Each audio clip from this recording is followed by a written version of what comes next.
Welcome to the Deep Dive. I'm your host, and today we are tearing into a really massive stack of research. I'm talking 11 different sources. Yeah, it's a huge pile. I'm your resident expert for today, and looking at everything from Tony Robbins seminar notes to actual academic papers on professional fencers. It's a lot. It is. But I was looking through all of this, and I realized something kind of unsettling right off the bat. Oh, what's that? Well, the research basically starts with a biological insult. Right. It's this concept from the Sindra Kamphoff source. She calls it the 2-million-year-old brain. And honestly, it kind of explains why my average Tuesday feels so stressful. It's totally true. It sounds a little dusty, right? Like we're just running on really outdated software. Exactly, Right. like Windows 95 in our heads. But here is the thing for everyone listening. According to all these sources, that ancient brain is still completely running the show. And it has exactly one job description. Right. It is not designed to make you happy. Mm. It's not designed to help you nail a presentation or, win a championship. It is designed exclusively to keep you safe. It's the saber-toothed tiger detector. We are biologically wired for survival. And what that really means is we are wired for fear. The brain constantly scans your environment for what is wrong, not what is right. It's basically a deficit scanner. Which is fantastic if you're trying to dodge predators on the savannah 2 million years ago. But it is terrible if you're trying to perform at an elite level today. Yeah, completely mismatched for modern life. If you're walking into a high-stakes meeting, your brain is looking for threats like you're literally about to be eaten. Uh-huh. So our mission for today's deep dive is pretty clear. We need to figure out how to override that factory setting. Exactly. We're going to bridge the gap between just having mental grit, which is kind of a vague buzzword, and actually taking home championship gold. Because as we'll see in the case studies a bit later, physical talent is rarely the deciding factor at the top level. Everyone at the top is talented. It's really about your mental technology. I love that phrase from the sources, mental technology, because it reminds us this isn't magic. It's an actual system. Right. So let's unpack that system. We really need to start with the framework. One of the key sources we have is a summary of the Time to Rise Summit, and it points out this huge mistake that almost everyone makes. Oh, I know. I make it constantly. When things go wrong, like if business is down or I'm feeling out of shape, I immediately go hunting for a strategy. I just want the how-to guide. It's the classic tell me what to do syndrome. We think, I need a better business plan or I need a new diet protocol. We look for the strategy first. Always. But the Robbins formula, and really the consensus across all these sources, flips this entirely. The order is what matters. It has to be state, then story, then strategy. Trait, story, strategy. Okay, so it's catchy. Yeah. But practically speaking, usually when I have a problem, I just want the fix. I skip straight to the strategy. Why is doing that wrong? Well, it's not wrong exactly. It's just really inefficient. Think about it. Have you ever tried to solve a complex problem when you were absolutely furious or terrified? Yeah, and usually I just end up breaking something or sending an email I deeply regret the next day. Exactly. That is your state. It's your immediate physical and emotional vibe in that exact moment.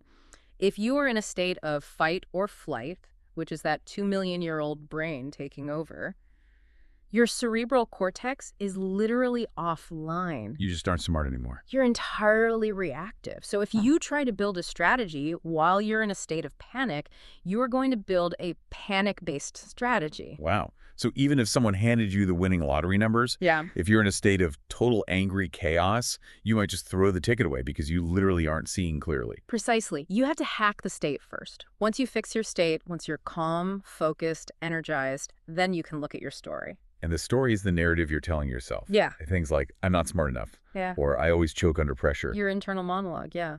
If your story is disempowering, the best strategy in the world just won't work because you won't execute it. You'll self-sabotage. You have to align the state and the story before the strategy even stands a chance. Okay, so step one for anyone listening is we have to hack the state. And the sources talk about this triad to do this instantly. Because this isn't about sitting around waiting to feel better, right? It's highly active. The three parts of the triad are physiology, focus, and language. And physiology seems to be the big one here. This connects directly to the source we read regarding the physiology of fearless focus. Yeah, the core argument there is that changing your body, your posture, your breathing, your movement is actually the fastest way to change your brain chemistry. You can't think your way out of a fear response, but you can move your way out of it. It's like what we saw in the Time to Rise notes. If you want to change how you feel, change how you move. But I got to be honest, it sounds almost too simple. Like just stand up straight and you'll magically be happy. Is there real biology backing that up? There is real biology. Think about a person who is deeply depressed. What do they physically look like? Shoulders slumped, head down, shallow breathing. Right. And that physical posture actually loops back to the brain and reinforces the signal that says, we are sad. So when you drastically change your posture, chest out, deep breath, head up, you're signaling to that ancient brain that the danger is gone. You're literally hijacking your own nervous system to neutralize the cortisol. Which brings us to the actual tools. We've got the framework, but how do we do this in real life? Yeah. The sources dive pretty deep into NLP, or neuro-linguistic programming. NLP is fascinating because it isn't interested in why you have a problem. It doesn't care about your past trauma. It's strictly interested in how successful people get results. It's the study of excellence. Exactly. It uses a concept called modeling. You find someone who has the exact result you want, and you just copy their mental and physical recipes. And one of the recipes Tony Robbins talks about in these notes is the difference between an affirmation and an incantation. Now, I used to think these were the exact same thing, just standing in the mirror saying nice things to yourself. And frankly, that always felt a little woo-woo. Yeah, a little fake it till you make it. Just a bit silly. A lot of people feel that way, but the distinction here really matters. An affirmation is usually just spoken words. You stand there and you just say, I am confident. I am happy. But if your body is slumped over and your voice is flat, your brain knows you're lying. It creates internal conflict. Your brain is basically saying, no, we aren't. Look at us. We're a mess. Right. An incantation, which Robbins has apparently been using since he was 17, involves the entire body. You engage your physiology completely. You shout it. You move with intensity. You physically embody the belief. So you're aligning your voice and your body. That intensity is what actually rewires the nervous system. You aren't asking your brain to believe you. You are commanding it. It's taking that state concept and turning it into a physical ritual. And speaking of rituals, the hypnotherapy source brought up something really stealthy called anchoring. Anchoring is a classic technique. It's about associating a physical touch or a sound with a peak emotional state. Like Pavlov's dogs, but for confidence. Essentially, yeah. Think about a time you felt totally unstoppable. Maybe you won a huge deal at work or you hit the perfect golf shot. In hypnotherapy or NLP, you would relive that moment intensely. Close your eyes, feel it, see it, and right at the peak of that feeling, you do something specific. Look at the physical trigger. Exactly. A really common one is just squeezing your thumb and index finger together, or maybe tugging your earlobe. So you're creating a button on your own body that you can press. You're creating a neurological shortcut. Later on, when you're about to take a penalty kick or walk onto a stage and you feel that wave of nerves hit, you fire that anchor. You squeeze the finger. And your nervous system remembers the confidence. It floods the body with that stored state. That is wildly useful for the listeners, especially because you can't exactly start shouting incantations in the middle of a quiet, open-plan office. The thumb squeeze is definitely much more discreet. The hypnotherapy notes also mentioned this control room visualization. This one felt almost like something out of a sci-fi movie. Oh, this is a great one for people who tend to feel overwhelmed by their emotions. You just visualize a control panel in your mind, like a massive mixing board in a recording studio. And there are dials for things like anxiety, focus, pain, or confidence. So you can manually adjust them. You mentally grab the anxiety dial, which maybe is cranked up to a 9, and you just turn it down to a 3.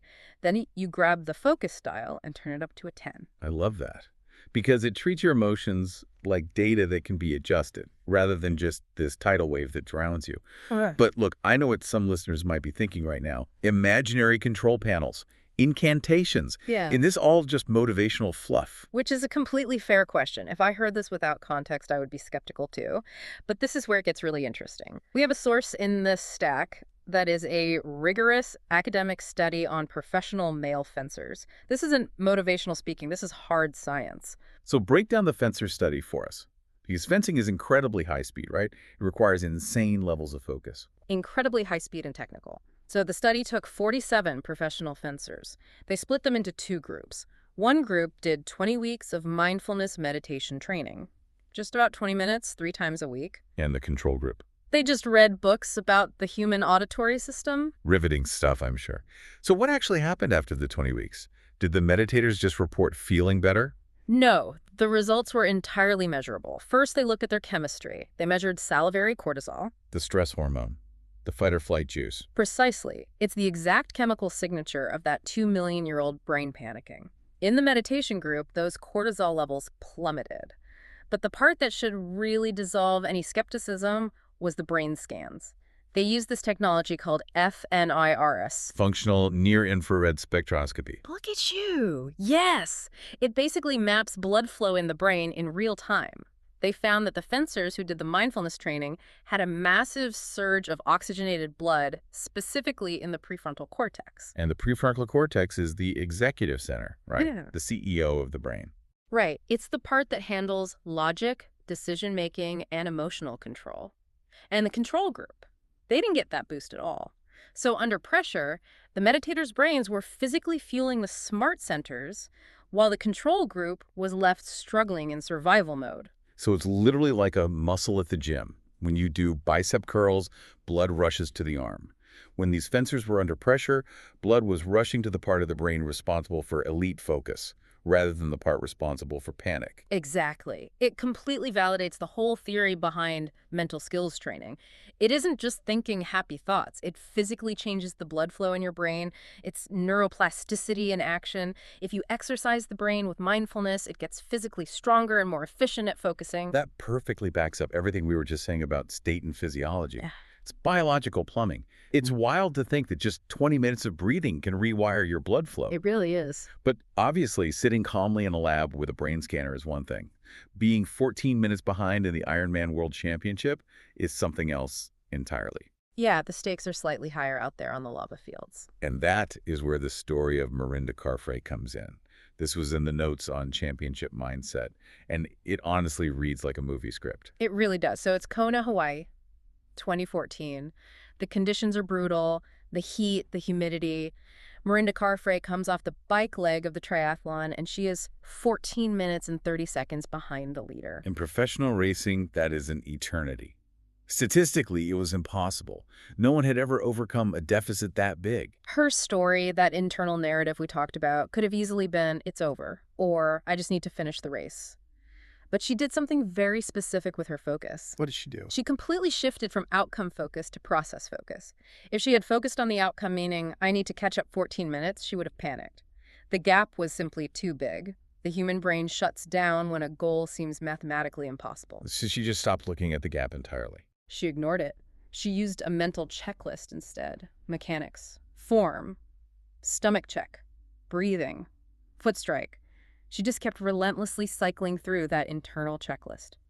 By focusing entirely on the mechanics of the present moment, she drowned out the negative story of the massive deficit. She occupied her conscious mind with process, and the result. She ran a marathon course record. 2 hours and 50 minutes, she passed 7 women and won the world championship. That is just the ultimate power of controlling your focus. It's refusing to let the ancient brain scream that we're losing, and instead forcing the prefrontal cortex to just say, lift the knees, breathe deep. Exactly. Focus on the next step. And we have another heavy hitter in the sources who used a similar pivot, Serena Williams. The absolute greatest. Yes, but even the greats struggle. The Tony Robbins source discusses a period where Serena had actually dropped to rank number 172 after an injury. She was really struggling to find her game. And the intervention there wasn't about tweaking her tennis swing. It was entirely about her state and her story. The source mentions she was overly focused on expectation. Right. When you are Serena Williams, the expectation to win every single time is crushing. It creates massive pressure. Every match becomes a referendum on your entire legacy. Robbins coached her to shift from expectation to appreciation. Appreciation. I have to say, that sounds a little soft for professional tennis, doesn't it? Like, oh, just be glad you're out here on the court. It sounds soft, but it is deeply strategic. Appreciation literally kills fear. You cannot be truly grateful and truly fearful at the exact same time. They are biologically incompatible states. She started focusing on the joy of the game, the fact that she simply got to play. The source also mentions a shift from me to we. This connects to what Robbins calls the art of fulfillment. If it's just about you winning another silver trophy, that gets lonely and highly pressurized. Serena realized her life was really about helping others. Her schools in Africa, her impact on young women. So it became bigger than tennis. Paradoxically, taking the pressure off herself and making it about a bigger cause allowed her to win again. She wasn't playing for Serena anymore. She was playing for a movement. It's amazing how those slight mental shifts completely unlock the physical talent that was just buried under stress. And for our listeners, if you aren't playing Wimbledon, but you just freeze up in a normal meeting, there was a quick, practical tip from Dr. K. Porter in the Cinder Kamphoff source for when you're caught in one of those fixation loops. Yes, the refocusing technique, it is super simple. If you find yourself staring blankly or feeling frozen under pressure, blink, take 3 deep breaths, and look left to right. Look left to right, like just scanning the room. Yeah, precisely. It breaks the tunnel vision. Physically moving your eyes laterally helps disengage that frozen foveal focus, and it resets your spatial awareness. It's another example of changing the physiology to change the mind. I love that. Blink, breathe, look around. Anyone listening can do that right now at their desk without looking crazy. Absolutely. It's a fantastic micro reset. It's interesting you mentioned having a reset because it implies you still have a safety net, a moment to catch your breath. But one of the sources, the hypnotherapy article, talks about a mindset where you remove the safety net entirely. They call it burning the boats. This is such an intense metaphor. It refers to the Spanish conquistador Hernan Cortés. When he arrived in the New World with his soldiers, he famously ordered them to burn their own ships. Talk about high stakes. Welcome to the jungle you literally cannot leave. The message was unmistakable. Retreat is not an option. We either win or we die here. The psychological insight for us today is about the nature of commitment. The source argues that being 99% committed is actually incredibly draining. Wait, why is 99% worse than 100%? You'd think 99 is pretty solid. Because at 99%, you are still actively weighing the option of backing out. That 1% of doubt consumes a massive amount of mental RAM. You're constantly looking over your shoulder for the exit, thinking, well, if this gets too hard, I can always just go back. It's an energy leak. Exactly. When you burn the boats, when you are 100% committed, the back door is closed. Your brain stops looking for an escape route, and it puts all of its energy into finding a way forward. It forces ultimate resourcefulness. That is terrifying, but clearly effective. It forces that state of total focus we talked about earlier. And it connects perfectly to another quote from that same source by Joseph Campbell. He said, "The cave you fear to enter holds the treasure you seek." Oh, I've heard that one. Classic hero's journey stuff. How does that fit into state management? It's about facing the exact thing you are avoiding. We usually avoid the cave because our ancient brain is screaming, danger, it's dark in there, don't go. But growth never happens in the safe zone.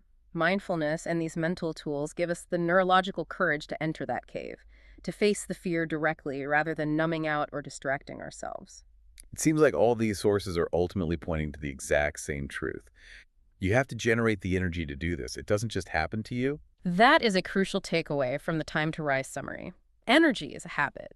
We tend to think energy is just a result of how much sleep we got or how much coffee we drank. But high performers generate energy psychologically. They decide to be energetic. It's an intentional act, not a passive state. So if we pull all the way back and look at the big picture of this deep dive today, what are we really seeing across all 11 sources? If we connect the dots, whether it's the SMART goals mentioned in the mental skills training summary, the intense incantations of Tony Robbins, or the mindfulness of those professional fencers, the pattern is identical. It is all about taking conscious control of your internal world so you can influence the external world. Because most of us tend to live outside in. We let the world dictate how we feel. Exactly. The traffic is bad, so I'm angry. The market is down, so I'm terrified. That's the survival brain reacting. These elite athletes, these champions, they live inside out. They determine their state, they curate their story, and then they attack the world with their strategy. And the science proves that doing this actually changes the physical hardware of your brain. You are building a better brain, one that is less reactive and more powerful. Right. You absolutely do not have to settle for the factory settings of the 2-million-year-old brain. You can upgrade the software whenever you choose. So for the listener who isn't a professional fencer or isn't playing match point at Wimbledon, but who just has a really high-stakes week coming up at work, what is the immediate move? I would say start with your physiology. Remember the triad. When you feel that wave of stress hit you, don't try to think your way out of it. Your brain isn't working optimally in that moment anyway. Change your state first. Stand up, take a deep breath, push your shoulders back. Force that oxygen to your prefrontal cortex. And I'm going to challenge you, yes, you listening right now, to try one of the specific tools we uncovered today. Maybe it's the anchor. Before you walk into that tough meeting, squeeze your thumb and finger and physically recall a moment of total confidence. Or try an incantation in the car on your commute. even if you feel totally silly doing it. Actually, especially if you feel silly. That resistance is just your old brain trying to keep you quiet and safe. Don't let the ancient brain run the show. Success really does leave clues. We just have to be willing to follow them. Absolutely. And, before we wrap up, I had one final thought about all this neuroplasticity stuff that wasn't explicitly in the sources, but it builds on everything we've talked about. Oh, yeah. Lay it on me. We've been talking about the 2 million-year-old brain as a limitation, right? A relic of our ancestors' fears. But what about epigenetics? Okay, now we're getting deep. Well, think about it. If our brains were wired by the repeated survival panic of generations past, and we know from the Fencer study that we can physically rewire our own brain's blood flow in just 20 weeks, what happens if we maintain that state management for a lifetime? You're saying we could pass it on? Exactly. What if, by consciously upgrading our own mental software today, by choosing focus over fear, we're actually rewriting the genetic baseline for the next generation? We might not just be hacking our own performance. We could literally be evolving the human brain away from that 2 million-year-old fear response entirely. That is a wild thought. We aren't just managing our state, we're training the hardware of the future. Something to mull over on your commute. Thanks for taking this deep dive with us today. See you next time.